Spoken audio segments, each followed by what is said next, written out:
In this episode, we'll focus our attention on making a distinction between the goals of a mentoring relationship and discipling someone in the faith. You know, the term discipleship has become kind of fuzzy in its meaning, and so we'll define what it really is and how it differs from the goal of mentoring.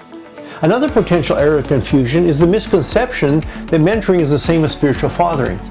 So we'll look at what guardrails or boundaries are needed so that mentoring relationships don't go sideways. Welcome to Leadership Matters with Dr. Phil. His podcast discusses matters of leadership that really matter. Phil has had the privilege of mentoring leaders and coaching ministry teams around the world for several decades, and he's really looking forward to sharing with you some of the principles that have been so helpful for others. Leadership is about serving others, not power or position. Regardless of our context, family, job, ministry, or any circle of influence, we all have the potential to be this kind of leader. A foundational leadership skill that is often overlooked is mentoring intelligence. This series is based on the materials Phil has developed over a lifetime and taught in a variety of cultural contexts.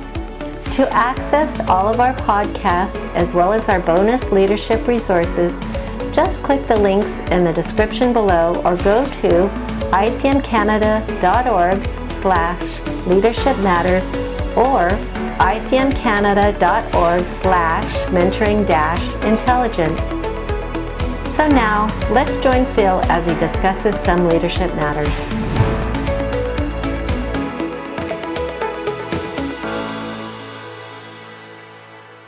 You know, as I mentioned at the beginning of our series, my spiritual roots were deeply impacted by the discipleship movement of the 70s.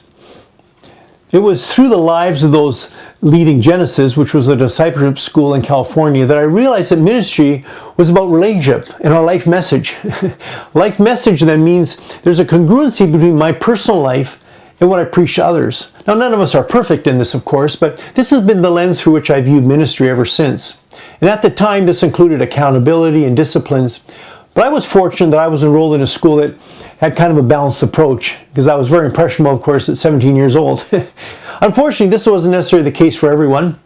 Some in the discipleship movement liked the feeling of controlling others and even using a superior spirituality to manipulate and make their disciples dependent upon them.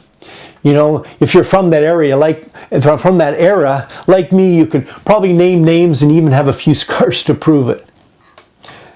I believe, though, that these excesses and false teachings that are on the fringes of the movement, then and now, have made most churches want to steer clear from real accountable discipling relationships. It's just too risky. So in the last 50 years, discipleship and discipling has been reduced to teaching a church member the doctrines of the church, often in something like a new members class. Of course, there's nothing wrong with this, but discipling in the first century rabbinic model was so much more than this. You know, others didn't see Jesus as just a guy aimlessly walking around the roads of Galilee. He would have been seen in the Jewish pattern of a rabbi. When he asked his disciples to follow me, he was confirming this rabbinic pattern where usually a rabbi would identify a few disciples to come and follow their teaching and lifestyle. You know, then in Matthew 28, he tells his disciples to then go and do the same. Go make disciples of all nations, of all people groups. By the way, we're never commanded to make converts, but to make disciples. It's another whole series, but there's a difference. And this is not just for professionals, but for all of us. So the first century discipleship model was never just about information. It was about life transformation. You know, the English word disciple comes from the Latin word discipulus, which means pupil or learner, and it corresponds to the New Testament Greek word methodus. You know, being a follower of a rabbi had a much broader, though, application than just what we think of as a student, just an academic or intellectual learning. It had to do with their whole life, who they were. So the attempt to rediscover this first century discipleship with its focus on life change and transformation, you know, some 50 years ago had its flaws, of course. For those of us close to ground zero, it was pretty intense. I remember getting up at 3:30 in the morning, doing my hours of prayer, Bible meditation, and other spiritual disciplines. Not bad stuff, but it also included meeting with my discipler and a few small group application groups before going to morning classes with people like Winky Pratney and Juan Carlos Ortez. Like I said, I am thankful that I was not part of what in some circles almost became cult-like, but due to those extremes, many distance themselves and, as often happens, lost the benefits in the process. I believe this is why it was safer to just make discipleship a doctrinal class for new believers. Not so risky. But I do not believe this is a flaw in the rabbinic concept of mentoring, but rather a misapplication of accountable relationships. As we've seen in the last few episodes, without the right hard attitude of servanthood, we will naturally control and use others to elevate our own spirituality, rather than humbly serving them. This, of course, is not limited to discipleship, but it happens in every other relationship in the body, which is why Jesus emphasized how the relationships in the body of Christ were to be different from those in the world. Since discipleship, though, has become such a loaded and, let's be honest, often negative word, carrying varying degrees of meaning, I like to use the term mentoring. In many ways, it carries a wider meaning and is not as loaded of a word within church circles. But at the same time, it does not contradict the biblical discipling, almost rabbinic process. Particularly in other countries and languages, this has been helpful, as I've been able to infuse it with a more accurate, and I would suggest biblical meaning, what for them was a new term, but you're able to then put meaning into that term rather than a loaded term that you're trying to create new meaning for. I would make the case actually that the discipleship that Jesus practiced was a personal relationship that affected the disciples' entire life. However, for the reasons outlined, it's kind of taken on a different meaning. It usually means getting information or focusing on spiritual growth and knowing the facts about the faith. Whereas mentoring, in our use of the term here, includes the spiritual growth, of course, but also encompasses every aspect of a person's life. And to be effective, as Jesus was with his disciples, it requires an accountable relationship, walking together with someone. So mentoring includes spiritual growth, obviously, but it doesn't end there.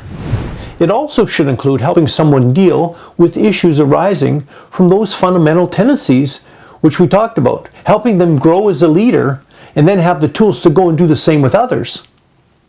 As you can see from the diagram, evangelism produces believers. Though, as I mentioned, this was never our initial mandate. Our goal was to produce disciples, but I digress. But I would suggest it does not end there. To help a follower of Jesus understand their giftings and place in the body, someone needs to then come alongside of them and mentor them. It doesn't have to be an official title or a position, but somebody in the body, someone who's walked a few steps ahead of them. This is a relational process to help develop the leader's potential and leadership potential in others. Now, I believe Jesus did both. It is not an either or, but a both and and. So for our purposes, discipleship is helping someone grow in the faith, hopefully through a personal relationship. And mentoring is also helping someone grow in a personal relationship, through a personal relationship, but really with a focus on what's their kingdom impact. Now that you're a believer, what is God's plan and purpose in your life, and how can we help you get there?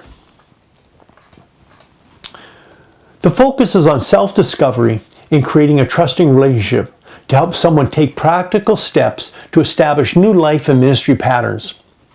In order to not create a codependent or unhealthy, controlling type of relationship, certain guardrails, though, need to be in place. The obvious one, of course, is a commitment to the characteristics that we discussed in our last episode. If we don't function in leadership according to kingdom principles, the mentoring or discipleship relationship, whichever, will inevitably be unhealthy and even destructive. So understanding some of the other guardrails can help us better define the kind of mentoring relationships we're talking about. For starters, being a mentor does not mean having a type of relationship like a parent has with their small child.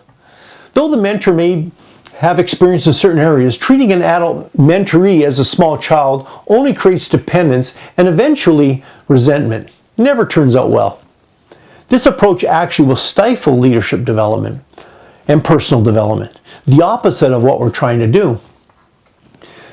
The mentor never has a right to control or make decisions for the mentoree. This is different than what we saw in the shepherding movement of the 70s that went off the rails. What became rather cultish was leaders who felt really spiritual and made their disciples dependent upon them for every decision, such as who they were to marry and every other life choice. This may build the leader's ego, but creates dependence on a person, not Christ. As we mentor someone, we are to be helping them make good choices based upon their own relationship with Jesus. The mentor model then I'm discussing here is more of an older brother or sister relationship. It is based upon mutual respect rather than being a mother or a father to someone, regardless of how much older or more experienced the mentor may be. None of us likes the feeling of someone controlling us and making decisions for us, right? So why do we do this with others? We are to make others dependent on Christ, not us. Listeners of our Leadership Matters podcast have exclusive access to our free bonus leadership materials, which include our MQ assessments as well as his Developing Others workshop. Just click the link in the description or go to our website, icmcanada.org/mentoring-intelligence. If you would like to take a deeper dive into this topic, click on the link in the description box where you can download Phil's Mentoring Intelligence book and the workbook. In it, he discusses the key factors that affect our mentoring intelligence and then offers a practical mentoring model which leaders have been using for decades around the world. The Mentoring Through Intentional Relationship Guides are a practical model to actually help you mentor someone. They are available in several languages and over the years have been used by thousands of leaders. The content, discussion questions, and other tools are designed to assist you in mentoring a potential leader and are available at icmcanada.org/resources. Another misconception is that a mentor needs to be perfect in order to mentor someone else. But as we've already discussed, vulnerability, not perfection, is required. Big difference. Not understanding this, I think, scares many people away from mentoring someone. We just have to be open and authentic. Of course, if we have the wrong idea about leadership, we won't do this. Leaders who function with Jesus' kingdom values have no reason to feel threatened, because they're not trying to convince people of their own superior spirituality or their perfection. We are free to be just who we are. Counterintuitively, this actually produces respect. Authenticity with others actually means they will respect us more, not less. The greater respect in a relationship, the greater will be the commitment.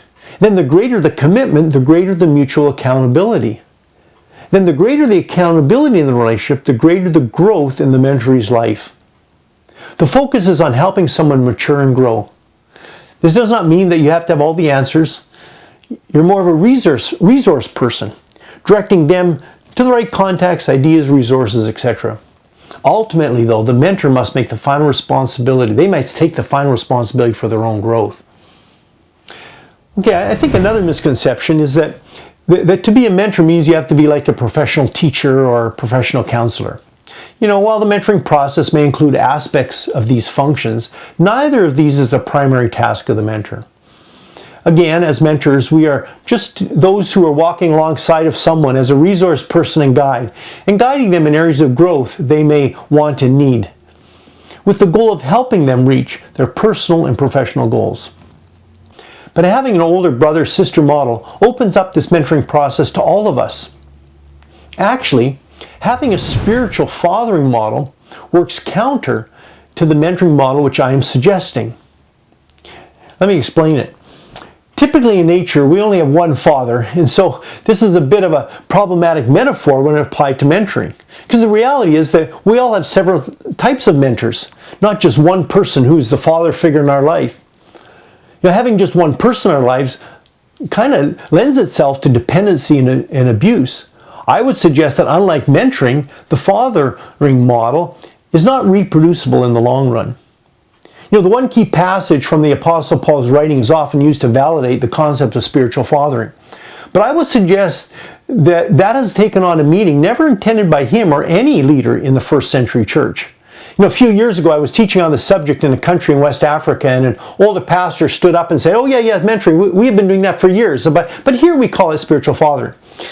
By looking at the younger faces in the crowd and talking to a few of them afterwards, I realized that their meaning was quite different than mine. Instead of feeling empowered and released, the younger leaders felt that they'd better stay in their place, in their lane, and were only going to be able to use their gifts when they were much older. For now, they carried the bag and washed the car of their spiritual father. Sounded a lot closer to the old spiritual, the old shepherding heresy than mentoring based on biblical values. What you call is not important. You can even use the term mentoring or discipling to control others if you don't understand and have a foundation of servant leadership. So what was Paul's real meaning? The verse often used to rationalize this approach, as I mentioned, is 1 Corinthians 4:15. Even though you have 10,000 teachers or guardians in Christ, you do not have many fathers. For in Christ Jesus, I became your father through the gospel. Yet the context in that chapter of Paul's remarks are that of a servant leader. In the previous 14 verses, he goes to great pain to outline for the leaders that they are to regard leaders as servants of Christ. That's what he needs to get the readers to understand. Does not sound very top down, does it? In dealing with the Corinthians, who are elevating some people in the body over others, in verse 6 to 7, he asks them, "How are you different than anyone else? And so why should you boast, if even I nor Apollos do?" Good point, Paul. In classic Pauline irony, in verse 8 he exclaims that it seemed that they were already reigning in a kingdom, but without him or the other more spiritual leaders. But he wishes that he could join them sometime. Paul knew it was hard to be full of oneself, and lead while taking up one's own cross. Want to be a leader in the kingdom? He seems to say, then join us in the end of the parade. Become a fool for Christ. Become weak, dishonored. Then he lays it on real heavy. Become scum of the earth, garbage of the world. Okay, Paul may not have been the master of the understatement, but does this sound like an elevated spiritual fathering that we see in some circles? I think not. I told my friends in Africa, as I have in other places, if your definition of fathering is what Paul is describing here before in verse 14, carry on. But the fruit, I could tell, by the fruit though, I could tell that it wasn't. Actually, what Paul is describing sounds a lot more like the kind of mentoring based on servant leadership that we've been talking about. Paul was to be imitated as a servant, not as a lord or a boss. Spiritual fathering, or whatever you want to call it, can come to be more of a controlling type of relationship where a person has one father who guides him in the faith and at worst controls his decisions, but at best you just basically function as a personal lackey for the person who's your spiritual father. The spiritual children of these relationships often do not feel released and freed up in ministry. This was obviously not Paul's intention, as it would have contradicted Jesus' direct teaching. From his many other writings, it's clear that he was willing to lay down his position. Paul was willing to lay down his ministry and even his life in order to serve others in humility. But due to our fallen nature, even with the best of intentions, a fathering relationship often deteriorates into a top-down one, where older leaders hold back the next generation. The Corinthian passage has sometimes been taken out of context and used to control others and keep them under the authority of their spiritual father, quote unquote. As we have previously discussed, Jesus addresses the core issue of the source of our authority in Matthew 23, 8-12. We looked at that a few episodes ago. He taught that we have only one Father and are not to call anyone on earth Father. The disciples were to be brothers and sisters. Oh yeah, and then as their leader, he bent down and washed their feet. He affirms that all believers are to be equal servants. The title and position is not important, but rather having the attitude of Christ is what matters. Confronting our propensity for position and power, he sums it up this way: the greatest among you will be your servant. Position, however godly sounding and churchy it may be, was never to be lorded over others. My experience has been that much of the teaching of spiritual fathering violates this principle. An older brother or sister model seems to me to be better reflect Jesus' attitude in Matthew 23, as this produces life in others as they are directed to Christ, not to the person mentoring them. It allows the mentoring process to be more accessible to both mentors and mentorees, not just those who are considered seasoned leaders who are more of a fatherly age, let's say. It also allows for multiple mentors simultaneously, which we all need. An elder brother or sister model communicates a more accurate representation of a healthy mentoring model where someone comes alongside of someone else along the same journey, rather than an aloof expert who has all the answers. My hope is that you'll see that each of us can be a mentor regardless of our age. Even if you are a teen or a young adult, there are always those you can positively influence. On the other hand, the beauty of mentoring is that we never have to retire from mentoring others. We can offer this gift to others as long as God gives us breath. In our next couple episodes, I'm going to provide some practical suggestions for both the mentor and the mentoree in finding and guiding a mentoring relationship. As always, I hope you'll join me. But before then, I'd like to leave you a few leadership matters to consider. In your ministry or life, does discipling others include life transformation or merely transferring knowledge? How do you think having a misguided spiritual fathering approach hinders life-giving mentoring relationships? And what are some of the important guardrails that you have put in place in order to keep your mentoring relationships healthy? Thank you for listening to Leadership Matters.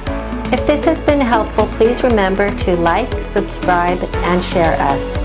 Doing this will enable others to benefit from this material as well. If you would like to partner with us to provide these materials to leaders who cannot afford them, please go to icmcanada.org/donation.